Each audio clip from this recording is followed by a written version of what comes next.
Alright students, question number 6 देखते हैं। हर एक स्टेप आपको पूरा का पूरा क्लियर कराएंगे। वीडियो को ज़रूर से लाइक, शेयर और सब्सक्राइब कर देना यार। अगर आपके लाइक्स नहीं आते हैं ना तो वो मोटिवेशन मिलता नहीं है, ऐसा लगता है वीडियोस बेकार तो नहीं बनी है, लेकिन भैया आपके लाइक्स ही हमें बताएंगे कि वीडियोस हम और आगे बताएं या ना बनाएं। ठीक है, तो स्टार्ट करते हैं।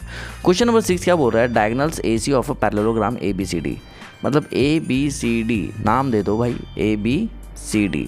देखो भाई, इस कॉर्नर को उस कॉर्नर से जोड़ेंगे और उस कॉर्नर को जब इस कॉर्नर से जोड़ेंगे तो इसको हम बोलते हैं डायगोनल्स। बात समझ में आ गई? क्या बोलते हैं? डायगोनल्स। मतलब AC एंड BD हमारे क्या है? डायगोनल्स है। ठीक है, ये सारी चीज़ें हमारी डायगोनल्स है। आगे देखो क्या बोल रहा है क्वेश्चन में। देखो, बाइसेक्ट कर रहा है एंगल A को। कौन? AC। यहाँ देखो, जो AC है वो एंगल A को क्या बाइसेक्ट कर रहा है क्या? हाँ, बिल्कुल कर रहा है। और बाइसेक्ट अगर एंगल A को कर रहा है तो obviously angle 1 equals to angle 2 हो जाएगा। हमें ये बताना है कि यही AC जो डायगोनल है ये बाइसेक्ट कर रहा है एंगल C को। मतलब कर तो रहा है बट हमें प्रूव करके दिखाना है।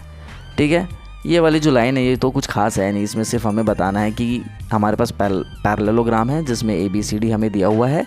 जो डायगोनल्स है हमारे पास AC वो बाइसेक्ट कर रहा है एंगल A को। अब देखो, DAC और BAC एंगल के बारे में बात करते हैं। क्या है DAC? किधर है डायग्राम में? देखो DAC और BAC। ऑब्वियसली ये एंगल इस एंगल के इक्वल होगा, यही तो वो कहना चाह रहा है जो हमने लिखा है यहाँ पर। ठीक है, आगे बढ़ते हैं। अब क्या कह रहा है? क्वेश्चन नंबर 1 जो हमें प्रूव करना है कि भैया एंगल C को भी ये बाइसेक्ट कर रहा है। तो देखो भाई, ABCD हमारे पास पैरेललोग्राम है और AB पैरेलल है DC के। देखो कैसी, AB पैरेलल है DC के। हाँ बिल्कुल है, यही तो होता है। और AC जो है वो ट्रांसवर्सल है। कैसे? यहाँ देखो, ये हमारे पास डायग्राम है, राइट? और ये हमारे पास AC बना, इधर A है इधर C है। AC ट्रांसवर्सल कैसे? देखो, अगर इस लाइन को मैं पूरी लंबी कर दूँ ऐसे तो दिखाइए ट्रांसवर्सल लाइन एंड एंगल्स में हमने आपको बताया था, बहुत अच्छे से बताया था हमने आपको। ठीक है, आगे क्या बोल रहे हैं यहाँ पर? एंगल 1 जो है एंगल 3 के इक्वल है। भाई एंगल 1 किधर है? एंगल 1 ये है। और एंगल 3 किधर है? वो ये है। तो एंगल 1 एंगल 3 के इक्वल कैसे होगा? वो होगा ऑल्टरनेट इंटीरियर एंगल की वजह से। हमने आपको बताया था कि ऑल्टरनेट इंटीरियर एंगल क्या होता है। ठीक है, as it is BC parallel AD है। भाई BC किधर है? ये पैरेलल है AD के। हाँ बिल्कुल है, इसमें कोई शक वाली बात नहीं है। लेकिन ये भी एंगल 2 इक्वल्स टू एंगल 4 जो होगा, एंगल 2 जो इक्वल होगा एंगल 4 के, ये भी होगा। इसका रीज़न ऑल्टरनेट इंटीरियर एंगल जिसमें AC अगेन आपका ट्रांसवर्सल रहेगा। ठीक है, आगे देखो क्या हो रहा है। देखो भाई, ये इक्वेशन और ये इक्वेशन ध्यान में रखो। एंगल 1 कितना है? एंगल 3 है। और एंगल 2 कितना है? एंगल 4 है। बात समझ में आ गई? प्रूफ हो गया। लेकिन एंगल 1 इक्वल्स टू एंगल 2 क्यों होगा? क्यों होगा? देखो भाई, एंगल 1 इक्वल्स टू एंगल 2 क्यों होगा? ध्यान से देखो, एंगल 1 एंगल 2 बाइसेक्ट की वजह से होगा यार, और कोई रीज़न नहीं है इसका। AC बाइसेक्ट्स एंगल A, इसके वजह से एंगल 1 कितना हो गया? एंगल 2।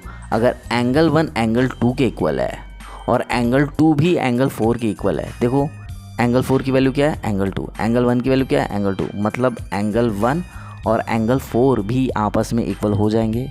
बात समझ में आ गई? ठीक है, और यहाँ पर देखो क्या हो रहा है। एंगल 1 किसके इक्वल है? 3 के। और एंगल 1 अगेन किसके इक्वल है? एंगल 2 के। तो भैया 2 और 3 भी तो आपस में इक्वल हो गए ना। मतलब अगर हम ये सारे के सारे एंगल साथ में लेते हैं, कैसे? यहाँ देखो, हमारे पास क्या है? एंगल 1 और एंगल 3 इक्वल है, 2 और 4 इक्वल है, 1 और 2 इक्वल है। मतलब इन तीनों इक्वेशन की बात अगर की जाए तो एंगल 3 इक्वल्स टू एंगल 4 हो जाएगा। बात समझ में आ गई? देखो भाई, ये एंगल इसके इक्वल है और ये 2 एंगल 4 के इक्वल है। ठीक है, और ये एंगल इसके इक्वल क्यों है? क्योंकि बाइसेक्ट कर रहा है। तो भैया ये भी तो बाइसेक्ट ही कर रहा है।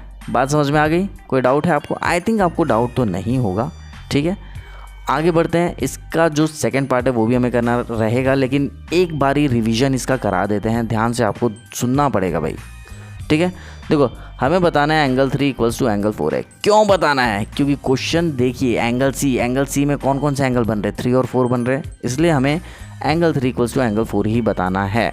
कैसे बताएंगे, एक बार रिवीजन करा देते हैं। 1 3 के इक्वल है, 2 4 के इक्वल है और 1 2 के इक्वल है। अगर 1 2 के इक्वल है तो यहाँ पर क्या हो जाएगा, 1 4 के इक्वल हो जाएगा। देखो एंगल 1 का फ्रेंड कौन है, एंगल 2, और एंगल 4 का भी फ्रेंड कौन है, एंगल 2। तो भैया एंगल 4 और एंगल 1 भी आपस में फ्रेंड हुए ना, बात समझ में आ गई, ठीक है। और यहाँ पे देखो एंगल 1 अगेन किसका फ्रेंड है, एंगल 3 का फ्रेंड है। तो भैया जब एंगल 1 एंगल 2 है तो एंगल 2 की जगह एंगल 1 रख दूँ, और एंगल 1 क्या है, एंगल 3 है, तो अगेन एंगल 1 की जगह मैं एंगल 3 रख दूँ। आ गया एंगल 3 इक्वल्स टू एंगल 4। समझ में तो आ गया होगा, ठीक है। आगे बढ़ते हैं नेक्स्ट, ठीक है। सेकंड पार्ट इसका क्या कहता है, ABCD एक रोम्बस है, हमें बताना है। भाई रोम्बस तो बहुत इजी है बताना। एंगल 1 इक्वल्स टू एंगल 4 तो हमारा है एंगल 1 इक्वल्स टू एंगल 4। क्यों, देखो ट्रायंगल ABC लो पहले आप, ये नीचे वाला ट्रायंगल लो। क्यों लेंगे सब बताएंगे, देखते जाओ। देखो भाई रोम्बस की प्रॉपर्टी क्या होती है, रोम्बस की प्रॉपर्टी होती है कि चारों साइड आपस में क्या होने चाहिए, इक्वल होने चाहिए। लेकिन पैरेललोग्राम ऐसा नहीं कहता है, वो कहता है कि भैया ये साइड इसके इक्वल होगा और ये साइड इसके इक्वल होगा। तो भैया ये वाली साइड इस साइड के इक्वल कैसे बताएंगे, उसके लिए हम क्या करेंगे, ध्यान से देखो। हमने एक प्रॉपर्टी पढ़ा था, क्या, देखो अगर एंगल 1 और एंगल 4 इक्वल है, जो कि है, एंगल 1 और एंगल 4 क्या है, इक्वल है, जो कि बिल्कुल है, तो भैया एंगल 1 का अपोजिट साइड क्या होगा, BC।